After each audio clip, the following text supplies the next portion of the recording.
نہیں السلام ہے۔ علیکم ڈاکٹر صاحب. ڈاکٹر صاحب میں ایک ریٹائرڈ آرمی آفیسر محمد ضیاء اللہ خان میرا نام ہے. میں آپ سے ایک کلیریفیکیشن چاہتا ہوں ریگارڈنگ سورہ والعصر ان الانسان لفی خسر. یہ عالم انسانیت کے لیے ایک بہت تشویشناک سورہ ہے اور کنڈیشنل سورہ ہے. اس میں ہر انسان کو بہت زیادہ تشویش ہونا چاہیے whether he is fulfilling all the four conditions in this surah or not. اس میں اس کی تفسیر میں ابھی آپ نے فرمایا وَتَوَاصَوْا بِالْحَقِّ کے لیے آپ نے فرمایا کہ غیر ایمان والوں میں ایمان کی دعوت. بے شک یہ سچ ہے کہ لا الہ الا اللہ سب سے بڑا حق ہے، لیکن میں یہاں آپ سے یہ کلیئرفائی کرنا چاہتا ہوں کہ امنگ آل دی مسلمز اتنی زیادہ تعداد الحمدللہ مسلمانوں کی ہے، لیکن وہ عامل الصالحات سے دور ہیں، اللہ کے احکامات سے دور ہیں. اگر ان کو اللہ کے ان احکامات پہ عامل الصالحات کی دعوت دی جائے تو whether this fulfill the condition of وَتَوَاصَوْا بِالْحَقِّ or not. بھائی کا سوال ہے کہ جو سورہ العصر میں جو تیسری کنڈیشن ہے وَتَوَاصَوْا بِالْحَقِّ، اگر ہم مسلمانوں کے درمیان ان کو حق کی طرف بلاتے، ان کا مطلب ہے اصلاح. دعویٰ کے معنی ہے غیر مسلمانوں کو اسلام کی طرف دعوت دینا. دعوت کی معنی دونوں طریقے سے لیا جاتا ہے، غیر مسلم میں بھی بات کرنا، مسلم میں بھی بات کرنا. لیکن اگر ہم ایک اسپیسیفک خصوصاً لفظ استعمال کرنا چاہتے ہیں تو جب ہم غیر مسلمانوں سے بات کرتے اسے کہتے ہیں عربی میں دعوت، اور جب مسلمانوں سے اسلام کی بات کرتے ہیں اسے کہتے ہیں اصلاح. اصلاح معنی مرمت کرنا، اس کو سدھارنا. تو اصلاح بھی کئی علماء نے کہا کہ یہ وَتَوَاصَوْا بِالْحَقِّ میں آ جاتا ہے. لیکن اگر ہم سیف رہنا چاہتے ہیں تو میری نظر میں اصلاح اور دعویٰ دونوں ضروری ہے. میں کیا کر رہا ہوں آج کی تاریخ میں؟ اصلاح بھی کر رہا ہوں، دعویٰ بھی کر رہا ہوں. غیر مسلم میں تو دعویٰ کر رہا ہوں، اکثر مسلمان ہیں اصلاح کر رہا ہوں. کل صبح انشاءاللہ ایک خصوصاً نشست ہے غیر مسلمانوں کے لیے، وہاں زیادہ دعویٰ کروں گا میں. تو دونوں کرنا امپورٹنٹ ہے، ضروری ہے. اصلاح بھی، مسلمانوں کو حق کی طرف بلانا جو بھٹک گئے ہیں، جو نام کے مسلمان ہیں، اور غیر مسلم میں بھی. لیکن اگر آپ سیف رہنا چاہتے ہیں تو میرے حساب سے دونوں کرنا ضروری ہے. تو ایک دم سیف ہے، اور جنت میں جانے کے لیے ہمیں جو بھی کر سکے کرنا ضروری ہے. کیونکہ اللہ تعالیٰ فرماتے سورہ ملک میں سورہ نمبر 67 آیت نمبر 2 الذی خلق الموت والحیات، اللہ سبحانہ و تعالیٰ نے زندگی اور موت دی تاکہ وہ جان سکے آپ لوگ میں سے کون اچھے اعمال کرتا ہے. تو یہ زندگی ہے، آخرت کے لیے امتحان ہے. تو اس امتحان میں ہمیں سفل ہونا بہت ضروری ہے. اسی لیے ہمیں کوشش کرنا چاہیے کہ جہاں تک ہو سکے اللہ اور اللہ کے رسول کے احکام کے اوپر عمل کریں. دوسرا سوال بھائیوں کی طرف سے دوسرے مائک سے. السلام علیکم، میرا نام شجاع الحسن ہے. میں کمپیوٹر لیکچر کی حیثیت سے ایک سرکاری کالج میں کام کرتا ہوں. جناب آپ سے ملا ہوا وقت بہت قیمتی ہے اور بہت ناکافی ہے، لیکن پھر بھی میں 2 سوال کروں گا. اللہ آپ سے گزارش ہے کہ جو آپ نے نیم بتایا اس کے علاوہ جا کے ان دونوں سوالوں کا جواب دے دیں، مہربانی ہوگی. پہلا جو ہے دہشت گردی سے ریلیٹڈ ہے کہ یہ جو ٹیررزم کے لیے ابھی ایک صاحب مستورات سے کوشچن آیا تھا، اس کا جو آپ نے جواب دیا میں اس سے بہت زیادہ جو ہے سیٹسفائی نہیں ہوا.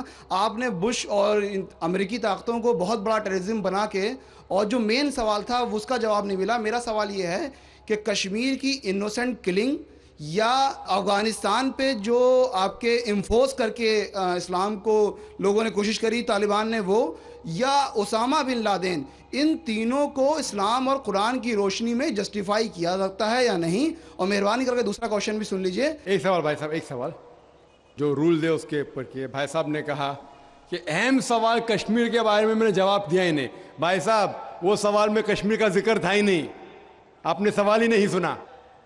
ویڈیو ریکارڈنگ ہے ادھر. اس سوال میں کشمیر کا ذکر تھا ہی نہیں. اس سوال میں یہ تھا کہ جو WTC کا وہ جہاد ہے کیا نہیں. میں نے کہا ہے، لیکن جہاد فی سبیل شیطان. آپ نے دوسرا سوال کیا کہ میرے نظر میں جو اسامہ بن لادن کر رہا ہے وہ قرآن اور حدیث کی روشنی میں صحیح ہے کیا نہیں. جو لوگ کشمیر میں جھگڑ رہے وہ صحیح ہے کیا نہیں. جو افغانستان میں کر رہے صحیح ہے کیا نہیں. 3 سوال، ایک سوال کے 3 حصے. میں پہلے کا جواب تو دے چکا ہوں، شاید آپ نے نہیں سنا، کہ اسامہ بن لادن قرآن اور حدیث کی روشنی میں صحیح کر رہا ہے کہ نہیں. میں تو اسامہ بن لادن سے ملا ہی نہیں. آپ ملے ہوں گے, میں نہیں ملا. اللہ تعالیٰ فرماتے سورہ حجرات میں سورہ نمبر 49 آیت نمبر 6 میں, جب بھی کوئی آپ کو انفارمیشن کوئی چیز معلوم پڑتی ہے, خصوصاً اگر فاسق کے ذریعے ہے, تو اس کی تحقیق کرو.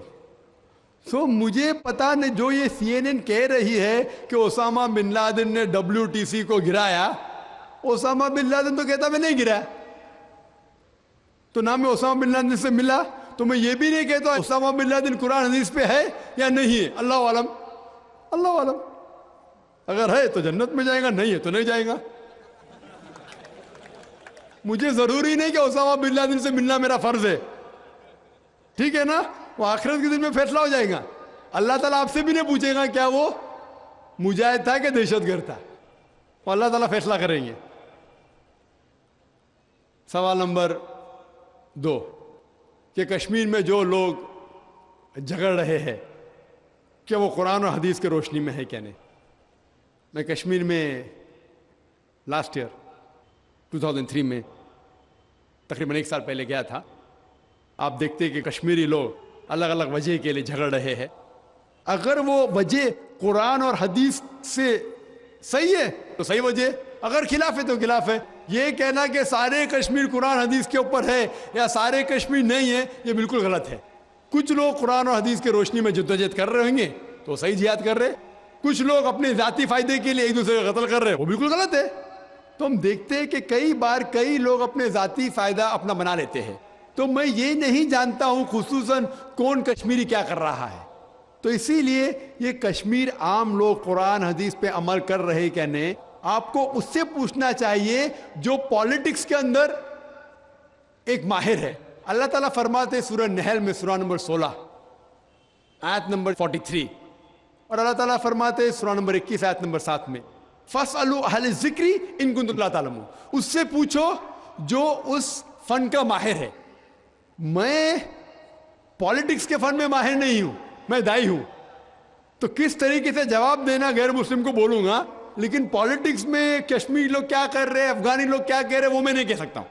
میں اس فن کا ماہر نہیں ہوں. اگر کہوں گا تو قرآن کے خلاف جائیں گا. آپ اس سے پوچھو جو ماہر ہے. میں اس فن کا ماہر نہیں ہوں, میں دعوتی میدان کا ماہر ہوں. آپ بھگوت گیتا کے بارے میں پوچھئے, رامائن کے بارے میں پوچھئے, ہندوازم کے بارے میں پوچھئے, عیسائیت کے بارے میں پوچھئے, یہ افغانستان کے بارے میں یا کشمیر کے بارے میں. میں اس فن کا ماہر نہیں ہوں, لیکن یہ جانتا ہوں میں کہ جہاں تک کہ افغانستان کا تعلق ہے, طالبان کا تعلق ہے, ہم دیکھتے ہیں CNN کے اندر کہ کئی بار BBC اور CNN میں دکھایا گیا کہ طالبان ایک خاتون کو بے دردی سے مار رہا ہے. ارے طالبان خواتین کو مارتے ہیں ظالم لوگ. کیونکہ دائی ہونے کے حیثیت سے میں کئی ممالک کا دورہ کرتا ہوں. 2 سال پہلے میں ملیشیا میں گیا تھا. وہاں ایک شوہر اور بیوی سے ملاقات ہوئی جو ڈاکٹر تھے.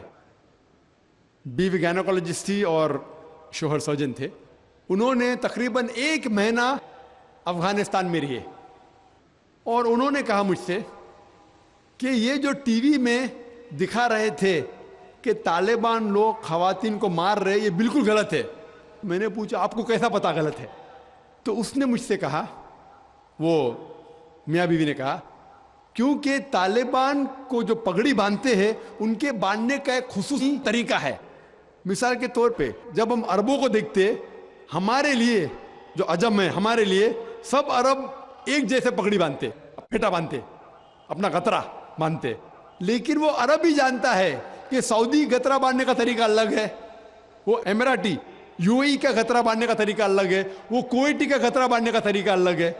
وہ پہچان سکتے. ہم نے اسی طریقے سے وہ طالبان کی پگڑی باندھنے کا طریقہ الگ ہے. وہ ڈاکٹر کہنے لگے مجھ سے کہ جس طریقے سے وہ BBC اور CNN میں دکھا رہے تھے طالبان خواتین کو مار رہے, وہ طالبان ہے ہی نہیں, وہ ایکٹر لوگ کو لے کے آئے تھے, لیکن بیوقوف تھے کہ ایکٹنگ میں برابر سے نہیں کیے, وہ کپڑے برابر نہیں تھے. میں نے تقریر سنی ایک رپورٹر جس کا نام ہے یوان ریڈلی. یوان ریڈلی ایک برٹش رپورٹر ہے. جب اٹیک ہوتا ہے امریکہ کا افغانستان پہ, بھائی صاحب کو دکھ ہو رہا تھا جب میں نے کہا کہ امریکہ ٹیررسٹ ہے, دکھ ہو رہا تھا ان کو. جارج بش اگر آپ کے رشتہ دار تو معافی چاہتا ہوں میں.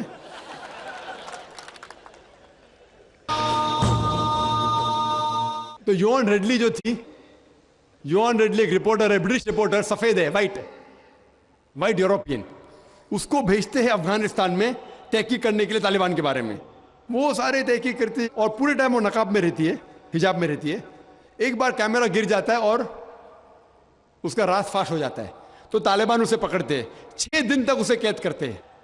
اور جس طریقے سے طالبان نے اس کے ساتھ برتاؤ کیا وہ اس لیکچر میں کہتی ہے کہ لوگ جب انہیں پکڑتے ہیں تو بولتے کون اس کے ساتھ ہے, تو آدمی کو لے کے آتے, پھر اس کو لے کے جاتے ہیں اور سب لوگ گھیر لیتے. تو وہ سوچتی ہے ابھی چند منٹوں میں یہ جاہل لوگ میرا قتل کر لیں گے, شاید ہو سکتا ہے کہ 10-15 طالبان میرا بلاತ್کار کریں گے. اس کے ذہن میں یہ سب جا رہا ہے, سوچ رہی ہو سکتا ہے کہ مجھے جھاڑ پہ سے لٹکا دیں گے. وہ ایک دم ڈری ہوتی. 1 گھنٹے تک لوگ اسے گھیرتے لیکن کوئی بھی سامنے نہیں آتا. وہ سوچتے ابھی میری موت, ابھی میری موت. 1 گھنٹے بعد ایک افغان عورت آتی ہے اور اس کے جسم کی جانچ پڑتال کرتی ہے. پھر اسے پتا لگتا ہے ہاں یہ لوگ سمجھتے ہیں کہ میرے پاس ہتھیار ہے. وہ اتنا تیش میں آتی ہے, اگر لوگ میں سے پوچھنا چاہیے ہتھیار میں, بولتی نہیں ہے. 1 گھنٹہ تک کہ میں تڑپ کے مر رہی ہوں کہ یہ آج مجھے ماریں گے. وہ تیش میں آ کے کیا کرتی ہے, اپنا اسکرٹ اٹھا لیتے, دیکھو میرے پاس ہتھیار نہیں ہے. جیسا اسکرٹ اٹھاتی ہے طالبان 180 ڈگری اس طرف دیکھتے اور بھاگ جاتے. تو وہ کہتی ہے اپنے تقریر میں طالبان کو مارنے کے لیے بم گرانے کی ضرورت نہیں. وہ کہتی ہے اگر عورتوں کے کپڑے چھوڑیں گے تو طالبان مر جائیں گے شرم کے مارے. اور وہ تقریر کرتی ہے کہ اس عزت سے میری حفاظت کی 6 دن تک کے وہ طالبان لوگ نے. اور جب اسے پوچھا جاتا ہے سوال جواب کی نشست میں کیا آپ کو لگتا ہے کہ القاعدہ نے WTC کو گرایا, تو وہ یوان ریڈلی کہتی ہے میرے حساب سے القاعدہ موجود ہی نہیں ہے. یہ اس کا کہنا ہے, میرا کہنا نہیں. اور جب اسے آزاد کیا جاتا ہے 6 دن کے بعد, اور جب باقی رپورٹرز پوچھتے آپ کے ساتھ کیا سلوک کیے, تو انہوں نے کہا اتنا اچھا حسن سلوک کیے کہ رپورٹ کے اندر ہی نہیں آیا. اور اس نے صرف یہ وعدہ دی تھی کہ میں انگلینڈ جا کے واپس سے قرآن مجید کا ترجمہ پڑھوں گی. تو وہ جاتی ہے اور چند مہینے بعد قرآن کا ترجمہ پڑھتی ہے اور اس کے بعد وہ اسلام قبول کرتی ہے. تو اس کے نظریے سے طالبان ایک دم معصوم ہیں, ان کے اوپر ظلم کیا گیا تھا. تو آپ مجھے پوچھیں گے بھائی طالبان کیا قرآن و حدیث کی روشنی میں صحیح ہے؟ تو اس کا نظریہ اگر لیں گے, جو غیر مسلم تھی یوان ریڈلی, ابھی ماشاءاللہ حجاب بھی کر رہی ہے, وہ یورپین حجاب کر رہی ہے ماشاءاللہ, تو اس کے نظریے سے بھائی طالبان اچھے لوگ ہیں. تو اسی لیے نظریہ بدلتے جاتا ہے. امریکہ کے حساب سے طالبان ظالم لوگ ہیں. تو میڈیا ایسی چیز ہے کہ کوئی بھی ہیرو کو زیرو بنا سکتی ہے. They can make day into night, black into white. Day into night, black into white. Hero کو زیرو بنا سکتی ہے, کوئی ولن کو بھی ہیرو بنا سکتی ہے.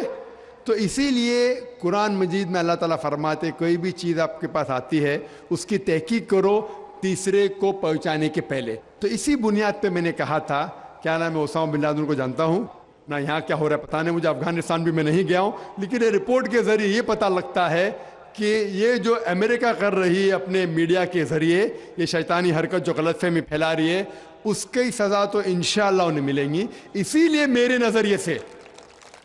نظریے سے جارج بش نمبر 1 ٹیررسٹ ہے. آپ کو دکھ ہوئے گا.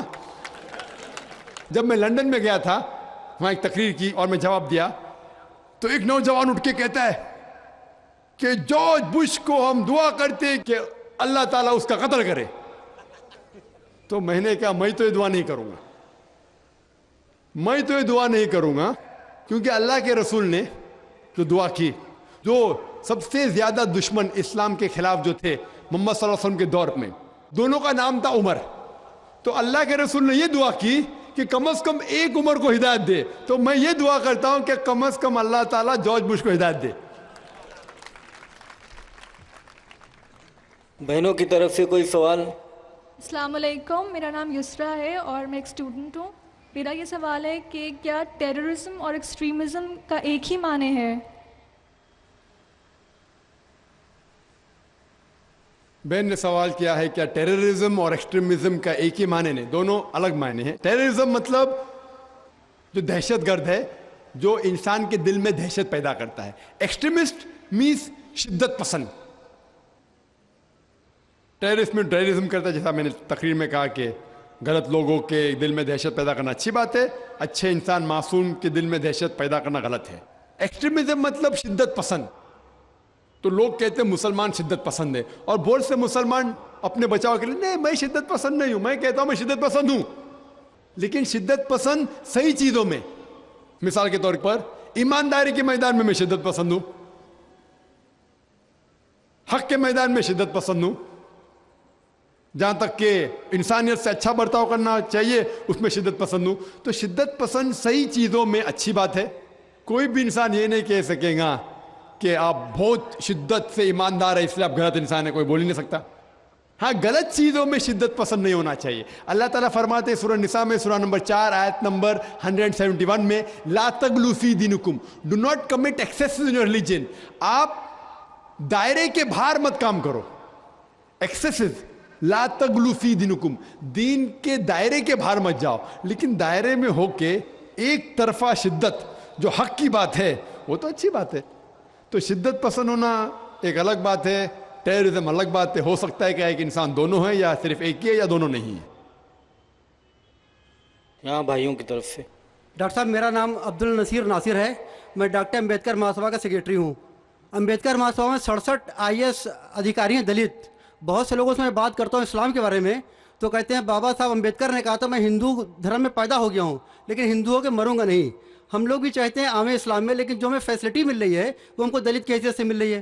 کیا دلت جو ہے اسلام قبول کر لے اور نام اپنا نہ تبدیل کرے اور ختنہ نہ کرائے، کیا ممکن ہے یہ؟ بھائی صاحب نے سوال کیا کہ دلت، بابا امبیڈکر صاحب کی کتاب میں پڑھ چکا ہوں، آپ بالکل صحیح فرماتے کہ بابا صاحب امبیڈکر، ڈاکٹر بابا صاحب امبیڈکر، ان نے جب دیگر مذاہب کی تحقیق کی سب سے بہترین مذہب انہیں لگا اسلام۔ افسوس کی بات ہے کہ ہم مسلمانوں نے کھلے عام انہیں قبول نہیں کیا، اس لیے انہوں نے دوسرا بہتر مذہب بدھزم کو قبول کیا۔ آپ کا سوال ہے کہ دلت اگر کہتے ہیں کہ ہم اسلام قبول کریں اور نام نہیں بدلے تو کیا یہ جائز ہے، اور ختنہ نہ کرے جائز ہے؟ نام بدلنا اسلام میں فرض نہیں ہے، نام بدلنا اسلام میں فرض نہیں ہے۔ اگر آپ کا نام شرکانہ نام ہے تو بدلنا فرض ہے، ورنہ نام بدلنا فرض نہیں ہے۔ آپ کا پرانا نام پرکاش ہو یا جان ہو، نام بدلنا فرض نہیں ہے۔ کئی آپ دیکھیں گے صحابہ نے نام نہیں بدلے، تو نام بدلنا فرض نہیں ہے۔ اگر کوئی شخص کہتا ہے کہ میں اسلام قبول کرتا ہوں، نام نہیں بدلنا چاہتا ہوں، بالکل جائز ہے۔ آپ کا دوسرا سوال، کیا ختنہ کرنا فرض ہے؟ ختنہ کرنا فرض نہیں، سنت موقدہ ہے، مستحب ہے، اچھی بات ہے، لیکن فرض نہیں۔ وہ ہمارے ہندوستان میں سرٹیفکیٹ دینے کے لیے ختنہ کرنا فرض ہے ہندوستان میں۔ آپ باہر جائیں گے تو ختنہ کرنا فرض نہیں، لیکن ختنہ کرنا اچھی بات ہے، بہترین ہے الحمدللہ، لیکن فرض نہیں ہے۔ یہ سنت ہے، کرنا اچھی بات ہے۔ تو اگر کوئی شخص کہتا ہے کہ میں اسلام قبول کروں گا، نام نہیں بدلوں گا اور ختنہ نہیں کہوں گا، تو میں کہوں گا اہلاً و سہلاً، کم از کم شرک سے تو بچے گا، کم از کم دوزخ سے تو بچے گا، جنت میں جائے گا انشاءاللہ۔ دلت مذہب کی فیسلٹی لے سکتا ہے وہ؟ بھائی صاحب کا تیسرا سوال، دلت مذہب کی فیسلٹی، یہ دلت مذہب کی فیسلٹی گورنمنٹ دیتی ہے۔ یہ گورنمنٹ کا رول ہے، جو بیکورڈ کلاس ہے اس کو فیسلٹی ملتی ہے۔ کئی مسلمان جو اپنے آپ کو بیکورڈ کلاس کہتے ہیں ان کو بھی فیسلٹی ملتی ہے نا۔ کئی مسلمان نہیں جانتا انصاری ہے کچھ چند، سب نے چند، تو یہ فیسلٹی ملتی ان کو. تو آج کے مسلمان جو اپنے آپ کو بیکورڈ کہتے ہیں ان کو فیسلٹی ملتی, تو کوئی دلت اگر اسلام قبول کر سکے گا تو گورنمنٹ کی فیسلٹی بھی ملیں گی, انشاءاللہ اللہ کی فیسلٹی بھی ملیں گی. پہلے مائی کی طرف سے اگر کوئی غیر مسلم بھائی ہے تو وہ سوال پوچھیں. ڈاکٹر نائر صاحب السلام علیکم ورحمۃ اللہ وبرکاتہ. جہاد و دہشت گردی کے بارے میں اسی عنوان سے میرا ایک سوال چھوٹا سا یہ ہے کہ کیا دہشت گردی کا ذکر قرآن حکیم میں کہیں بھی آیا ہے, کسی سورہ, کسی آیت نمبر میں؟ بھائی صاحب کا سوال ہے کہ دہشت گردی کا ذکر کہیں قرآن مجید میں آیا ہے, اور میں تقریر میں بھی حوالہ دیا اس آیت کا کہ جو لفظ انگلش میں کہتے ہیں ٹیررسٹ, اردو میں کہتے ہیں دہشت گرد, اور یہ لفظ جو ہے یہ قرآن مجید میں ہے سورہ انفال میں, سورہ نمبر 8 آیت نمبر 60 میں, کہ اللہ تعالیٰ فرماتے ہیں کہ وہ لوگ جو حق کے خلاف ہے ان کے دل میں دہشت پیدا کرو. تو اسی لیے میں نے کہا کہ ہر مسلمان کا فرض